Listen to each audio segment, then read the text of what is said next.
singable, that we sing, which separate us from the upper class Protestant or Unitarian Universalists. They're singing more, but all their music is hymns.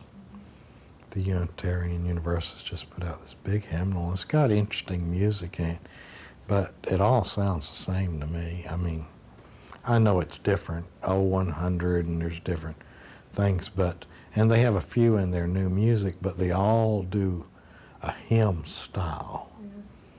Yeah. Even the humanist groups had songs that sound like hymns, and we used our rhythms.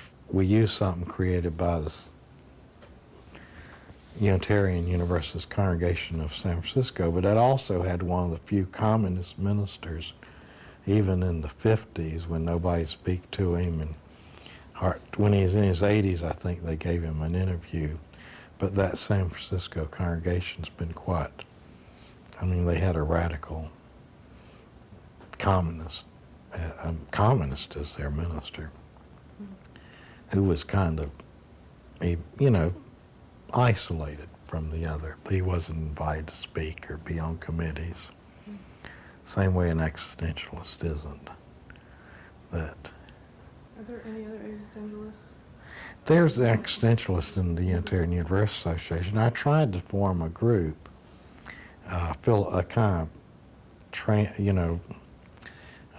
they have different groups like Christian Unitarians and Jewish Unitarians and different groups that are met, that are accepted by the national, approved by the board and their affiliates. I tried in '68 to do that, and I had quite a number of people, but the UU board, Unitarian Universalist Association board, felt like it wasn't geographically diverse enough. And I figured, oh hell, that's how you start. Geographically diverse. It was mostly from around Ohio, Meadville, and that district. So was that for funding through that? Well, it was kind of be recognized as affiliate organization. Then you'd have meetings at each annual General Assembly, and you'd get people, and you would start, putting out some literature. And it gives you some status in the association. And that's before I started an actual congregation. That was a preliminary to see what the mood would be. And we did affiliate with them. And in that literature I gave you, it has something. In '78, we'd had problems getting tax-exempt status. And there's a lot of stuff that all this separation, church and state, which is being violated awful in this year, 2003, and 2000 with Bush, but it's been violated. What groups they would give status, tax exempt, so people could take off their donations, off their taxes, is never what it appeared to be. It's a real interesting experience to go through. Is not a traditional. We tried as an existentialist congregation church in Atlanta, Georgia. In Decatur we were meeting in, but we didn't have a building, and because how they discriminate against people is awful. And we paid several $100s. Finally we got through the Unitarians, but we were looking to whether we affiliate with kind of somebody that shares that. We share values, and it's like difference between liberal and radicals, which is an intellectual difference. One way they used to be the parents of lesbian gays, and then we were lesbian and gays. It's kind of like that relationship. Like they help sustain that, and they're good allies in the civil rights movement and in political times. They are very good allies, and we share fundamental values, except we're more emotional and probably embrace more behavioral differences. How we live is very different. And there are now lesbian and gays welcomed in most congregations. I don't know how many people living in different, other than dyads, would be treated. Mm. You know, that it's still a dyad heterosexual, I mean the models that you choose. Right. So that's, and it's done what it empowers people, and we are closely connected with the arts, and we've empowered political groups to meet, artistic groups to meet, musical groups to meet, feminist groups to meet, you know, all kinds of things, and our building's used for that. And that's been great to be a part. And we've been a kind of place that people that don't belong anyplace else come for funeral service. Weddings, I did a lot of weddings for humanists and pagans and Indians and all kinds of different ceremonies where I could give the legal part from the state and be a part of it. And our congregation would be a part of it. Was that all done there? At It's done mostly all around in people's yards and in various places. Some were at the congregation. Most of them were done in all kind of, mostly in backyards in Atlanta. I did, some would be over at the Cerebral Palsy Center. It's called something else now. I mean, it's Woodruff, it's over in near here, and I did them all over at community places. Mm. I don't think I did ever do anything at Stone Mountain, but little parks in the city, Candler Park. Mm. So how long have you been in Atlanta now? I came in '76, and I started doing weddings right after I got here. That I've enjoyed that, and that's been one way we've, and Marcia and Jenna have continued that tradition of providing services. And sometimes they weren't recognized legally, but it was out of a group that exists. There adds something validity, it's something empowering about that. And I've enjoyed that part of it. And I like being able to, you know, I happen to be to the left of the political and cultural system, and or not even to the left, probably someplace else, I don't know where, but it's nice to have been in a place where people enjoy exploring ideas, where you accept them or don't accept them, but you like to explore different ways of looking at things or experiencing them. Here's a big question. Who are Yeah. your heroes? Oh, Who have you looked one at? is Emma Goldman, the anarchist. She said, "I won't come to your revolution if I can't dance." She was revolutionary in many ways. In the 20s, 30s, there's something more out on her, somebody told me, just come out. But I read her autobiography or biographies, what I've read, and seen sections of her work. I haven't read all of her work. And the anarchists were a very revolutionary group. I think, my mind is not as good, so I don't know if it was in the 20s, late 20s. I think that's when they had the same thing as what's happening now, where they sent a lot of the like they're doing with Arabs and Muslims now. They sent them back to, only they were from Germany and Russia, and they had migrated mostly from Eastern Europe and all through there.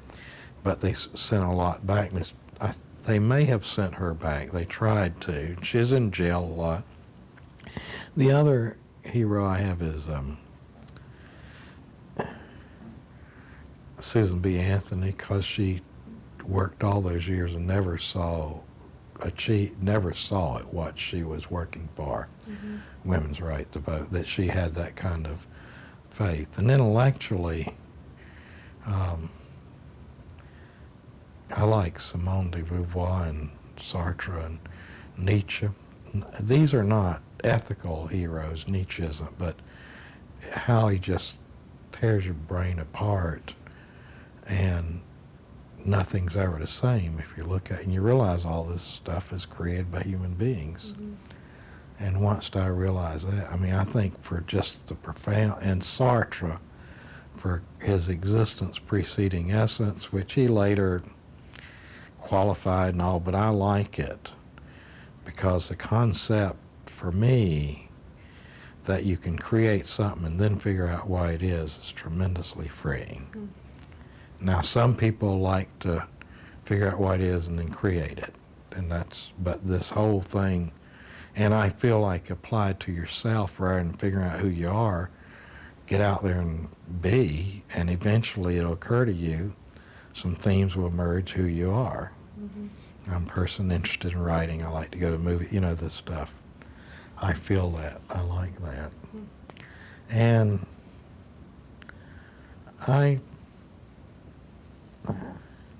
I've been very fortunate. I've met just a lot of really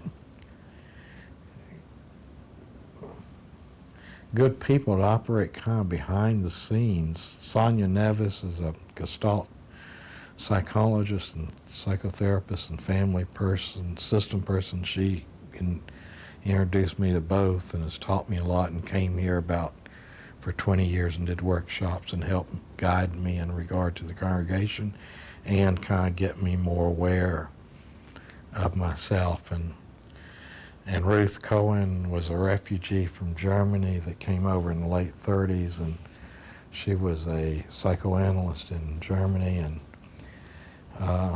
she taught me about group work in the late 60s and early 70s, that you could run a group, this thing about being your own chairperson, you didn't have to, she showed me a way to have a group that wasn't authoritarian. Mm-hmm. And they had built-in things that control people that wanted to be authoritarian, like persons being their own chairperson. I think that's a revolutionary concept if everywhere that was clear, even in work. You can walk out of here. You may get fired, but by God, you can walk out of here. Mm-hmm. And I was trained on her a lot, and she taught me a lot about being in groups. And I learned a lot about how to be with groups where people were not always functioning well and stuff. And Al Ziegler was a Universalist minister who eventually gave me his library, spent a lot of time. We spent time together, not a lot of time, but at intervals, and that helped me get clear in my own thinking, and I liked. That was real important to me. He was real important to me. And then Jim Bugenthal, the existentialist, I had read his work in the 60s and thought he was dead, but I spent time at a number of workshops with him starting in 1990, and he had influenced me. I think his Search for Authenticity, the books got tied up in copyright stuff, and I gave my copy to somebody, it got lost, and it's never been reprinted because it's all that politics stuff. Yeah. But then I got to hang out with him and study with him for about 4 years, and that was really kind of a second. That's delightful because he's pure existential, and I went to different levels I got to be more aware of what the implications are if you keep following it. Mm-hmm. Like about letting people come up with their own ideas and giving space for that and stuff. So that's some of the people that have been historical people. I like Joe Hill's music, but he was a very violent man. Joe Hill was a union organizer somewhere in the 20s that wrote some of the music. He rewrote words to Christian gospel songs. I remember some of those. Yeah. From the. Yeah. There's power in the blood. He's got something to that, and he organized, and he got beat up, and eventually murdered and stuff, and he beat up people. But Eugene Victor Debs, the great socialist and union organizer, who organized a Pullman strike in I think Pittsburgh, and he's just really out there with laboring for the people. And Karl Marx has influenced me a lot. I first read him when I was in about ninth grade. Not his concept of the, I don't know where he ever got that dictatorship of the proletariat, but his analysis of capitalism is still as brilliant and raises questions like, why is it that a kindergarten teacher is making so little and a physician makes so much? Who decides that? Or a CEO makes these huge salaries rather than the person that delivers this stuff. You know, how does money distribute in our culture? I mean, after you start thinking about this, you know, why does kindergarten teacher get less than a college professor? They're working at a critical age with children. I mean, all these, but his whole analysis of capitalism, I think, is still valid. And it's proven out. But anyway, that's about, maybe that's enough. But any other question you'll ask me? Oh. We got 3 minutes left on this tape. Well, maybe that's Good for now. yeah. Let's take that for now.